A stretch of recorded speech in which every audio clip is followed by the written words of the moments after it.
Kevin Barry did this interview with Boxing Social the other day in which he claimed that Deontay Wilder has split from his longtime manager, Shelly Finkel. Now, he did say that this is something he has heard, so I guess we can call it a rumor. But given the fact that Kevin Barry is a boxing man through and through, he was a fighter himself, obviously, famously fought Evander Holyfield in the '84 Olympics, a very controversial ending to that fight. He managed David Tua back in the days. And of course, most recently, he trains former WBO World Heavyweight Champion Joseph Parker. So I tend to take things that he says in terms of stuff that he's heard a bit more seriously than I would hearing it from the average member of the boxing public, because he's privy to information that most other people are not. Now, it's still just a rumor, so it isn't necessarily true. We haven't got confirmation. But for the purposes of this video, let's just assume it's true for now, just so we can discuss some things. It might not be true, but let's just assume for the purposes of this video that it is, excuse me. Now, Kevin Barry seems to suggest that Shelly Finkel left the contract for the Fury Trilogy fight on his desk, and he allowed that contract to expire. And the suggestion is that because Wilder had indicated he no longer wants to work with Finkel, Finkel was in no rush to execute the rematch clause. Now, it's been my contention all along that Deontay Wilder doesn't really want a Tyson Fury rematch anyway.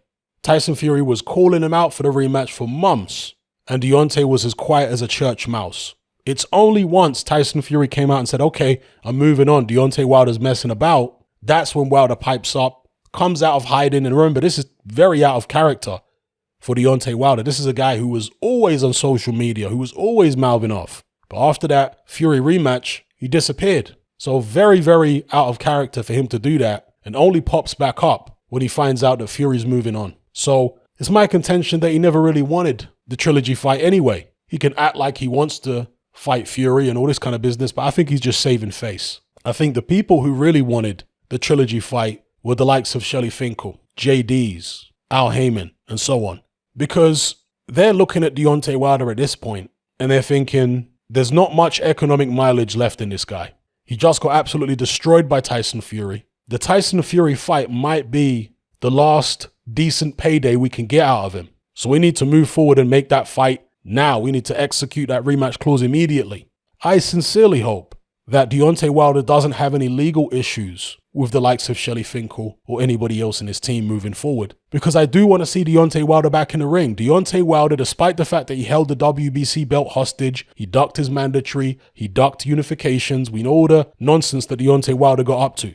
Despite all that, he is an exciting heavyweight in the ring. Forget about the nonsense he talks outside of the ring. Inside the ring, Deontay Wilder has been fantastically exciting and fantastically entertaining. And there are so many great matchups that can be made with him. You could put him in the ring with Joyce, Hrgovic, Dillian Whyte, Michael Hunter, Povetkin, Andy Ruiz. I mean, there are so many exciting matchups for Wilder to be involved in outside of the top two guys, Joshua and Fury. And if he was able to get through some of those lower level guys and earn a mandatory shot, because that's the only way he's going to get a title shot at this point. After the stuff that he said about Tyson Fury, Fury, through his promoter Bob Arum, has again and again indicated he's never going to give Deontay Wilder a shot. Eddie Hearn has also indicated that Deontay Wilder is probably going to have to wait 2 years or something to get a title shot. Not just because Anthony Joshua is going to be tied up with other fights, more important fights, but you also get the sense that he feels aggrieved and vengeful because of the way that Team Wilder messed Team AJ around for so long. And he wants to freeze Wilder out. I'm talking about Hearn here. He wants to freeze Wilder out the way Wilder throws Dillian Whyte out at the heavyweight title picture. So Wilder is going to have to fight his way to mandatory status. I'm happy for him to fight whoever's world heavyweight champion at the time he manages to do that. He would have earned it. Irrespective of what I think of him as a human being, as a person outside the ring, if he earns his shot with performances and beating quality opposition inside the ring, hey, I've got to give him his props for doing that. So let's see if he can do it. And this is why I hope there are no legal issues with Shelly Finkel or anybody else. Now, one thing which Fast Car Eddie Hearn claimed several times during the negotiations between Team Joshua and Team Wilder is that Deontay Wilder has got several different managers. Well, we know that's true. But he claimed that they don't like each other. So Shelly Finkel's one, JD's is another, who's a manager slash trainer. Then you got Al Heyman, who's an advisor, but what exactly is that? It's just another word for a manager, or in some cases, a promoter. And Lou DiBella was also on board for a while. And he was, well, Lou DiBella's a promoter, but I don't know what capacity exactly he was, in what capacity he was working for Wilder. So he had all these different people working for him. Fast car claiming they don't like each other. In situations like that, it's difficult at the best of times. You've got everybody trying to get in the fighter's ear, everybody trying to pull the fighter this way or that way. But when the fighter loses and their status as a cash cow is in serious jeopardy, as it is for Wilder right now, that tug of war between all the different factions in the camp, competing factions, can intensify because people feel like, okay, this is our last chance to get paid with him now. We need to cash him out. It can intensify and it can get bitter. We've already seen Deontay Wilder fire Mark Breland. We know that's happened. If he's fired Shelly Finkel too, again, are people getting in his ear and telling him, you don't need this guy, you don't need that guy? Who's winning that tug of war? Is it JD's? Because he's been with D's for the longest? Who knows? Shelly Finkel is a very interesting character. He's been in boxing a long time. It kind of reminds me of back in the days when Manny Pacquiao was in his peak and his rivalry with Floyd Mayweather was very much alive. A lot of the Pacquiao fans used to deify all the members of Team Pacquiao. They would put the likes of Freddie Roach, Bob Arum, etc. up on a pedestal, and at the same time make out as though everybody associated with Mayweather was the devil, from Al Heyman on down. But then, a few years later, after Manny Pacquiao loses to Mayweather, Pacquiao, shock horror, splits with Arum, splits with Freddie Roach, and crosses over to the dark side, Al Heyman. Because a lot of the fans don't understand that it's just business, that these people they deify and put up on pedestals, the likes of Bob Arum, I mean, come on people, putting Bob Arum up on a pedestal? He's a businessman. You know, he's your best friend when he's promoting you. Once he's not promoting you, he's sticking a knife in your back. Just ask Andy Ruiz. So putting that guy up on a pedestal is laughable, but a lot of Manny Pacquiao fans did for the longest. And the same goes for Deontay Wilder with Shelly Finkel, because they were making out as though Shelly Finkel had the utmost integrity and everything he said was true, but everything Eddie Hearn said was a lie. I mean, Eddie Hearn gave the best advice in that situation where he said, if I was a member of the public, I wouldn't believe any of us. You know, you can't trust in these situations boxing promoters implicitly. I mean, you can't trust anybody pretty much implicitly unless you know them personally very, very well and have seen them in many situations. But there were so many Deontay Wilder fans backing Shelly Finkel to the hills. Oh, Shelly's the man and Shelly this and Shelly that, and it's Eddie Hearn who's lying. Well, if Deontay Wilder really has got rid of Shelly Finkel, then perhaps the penny has finally dropped with Deontay. Because if you want to know about Shelly Finkel, look, there's two sides to every story. Go and ask Shannon Briggs about Shelly Finkel. Go and ask Steve Lott about Shelly Finkel. Steve Lott, of course, was a member of Team Mike Tyson back in Mike Tyson's prime years. So go and ask those two guys about Shelly Finkel. They're very easy to get hold of, very accessible on social media. Go ask them about Shelly Finkel. And you'll hear the other side of the story when it comes to that man. And trust me, they don't have good things to say. Because, of course, Shelly Finkel was part of a group that was working, I think, were they managing Shannon Briggs, or they have some kind of business dealings with him. And, of course, Shelly Finkel was representing Mike Tyson late on in Mike Tyson's career. And Steve Lott was not happy at all about the way Shelly Finkel interacted with Mike Tyson. So, yeah, we'll see if this turns out to be true. Deontay Wilder splitting with Shelly Finkel. Hopefully, it's not acrimonious. Hopefully there's no nonsense court cases or anything like that. And in terms of what could possibly be going on there, again, we can only speculate, but perhaps Shelly wanted Deontay to take the Tyson Fury fight. Deontay was dragging his heels. Deontay wasn't particularly keen. So Deontay thought, you know what, let me get rid of this guy because he's trying to pressure me into a fight, which I really don't want. And if I sack him, I know he's the one that's got the contract, so I can just blame the fight not happening on him.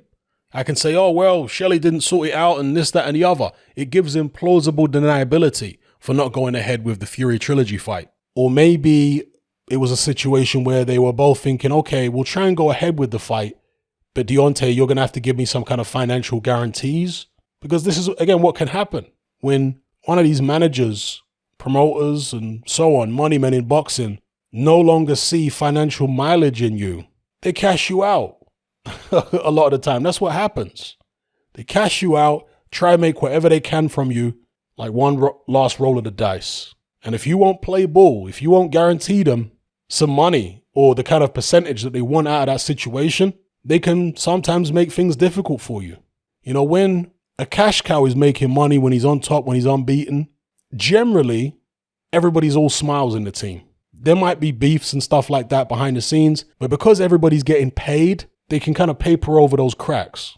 But as soon as the cash cow loses, oh dear, that's usually when you see the team fall apart and you see the true colors of those team members. Those people who are smiling and all joking around like one happy family. As soon as the cash cow is in jeopardy, he's no longer on top, then you'll see whether those managers and promoters were really the fighter's friend or not. And in most cases, they're not the fighter's friend.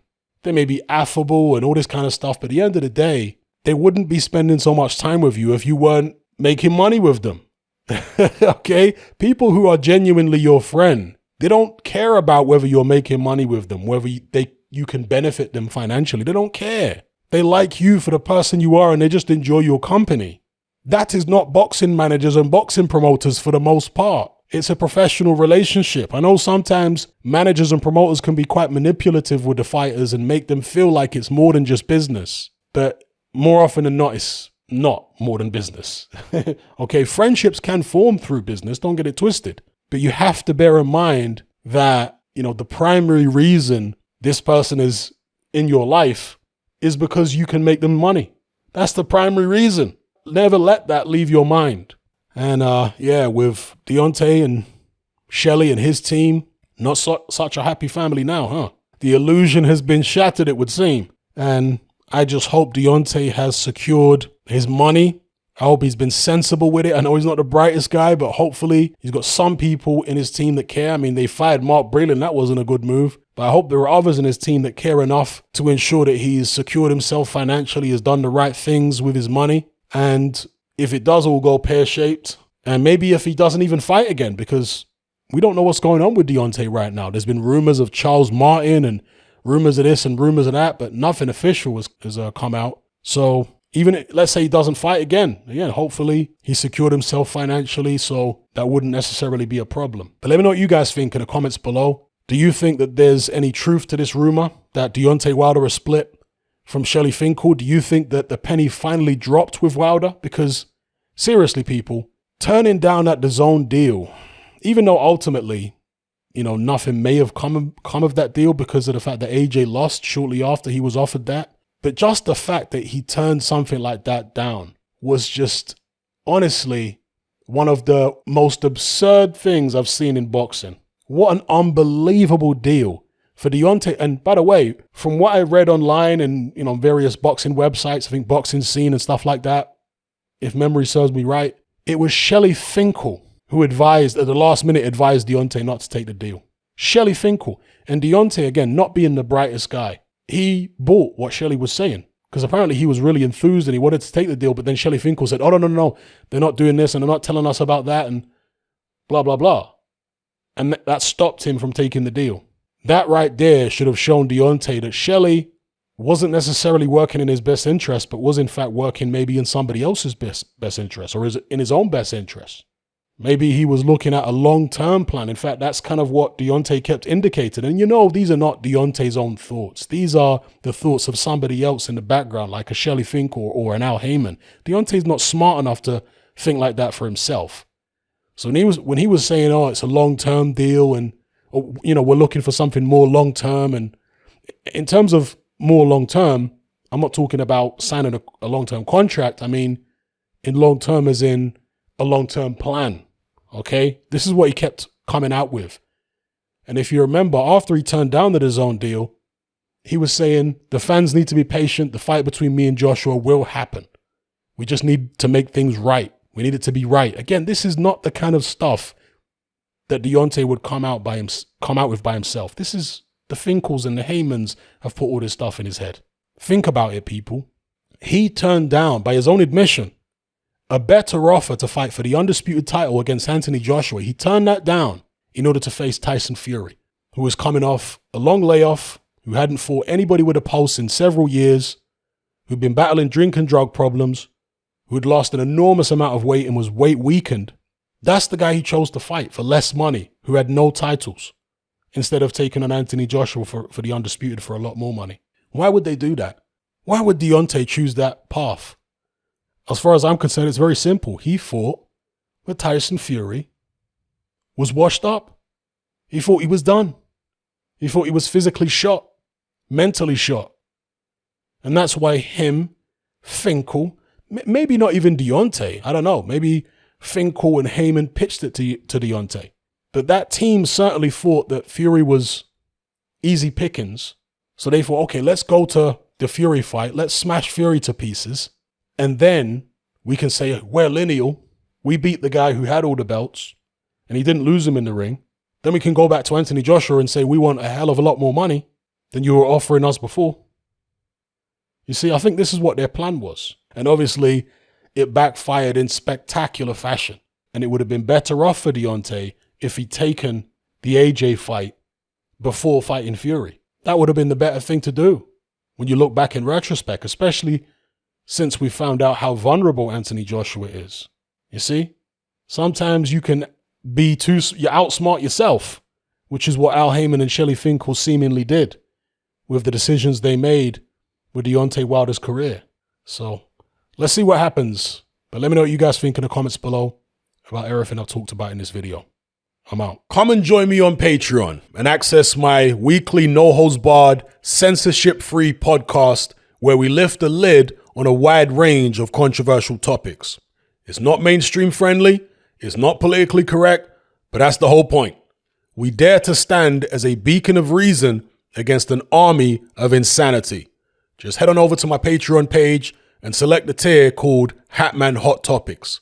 You'll gain access to a minimum of 2 hours of exclusive content every single week, including podcasts, videos, interviews, live stream Q&A sessions, as well as my popular Confessions of a Nightclub Bouncer series. Not to mention a vast back catalog of hundreds of hours of previous episodes. You can listen via the Patreon app with the option to download in high quality MP3. We've also got a Discord server where you can come and chat and hang out with myself and other members. There's no contract, no commitment, and you can cancel at any time. So come and join our community of free and critical thinkers by signing up with me here on Patreon today.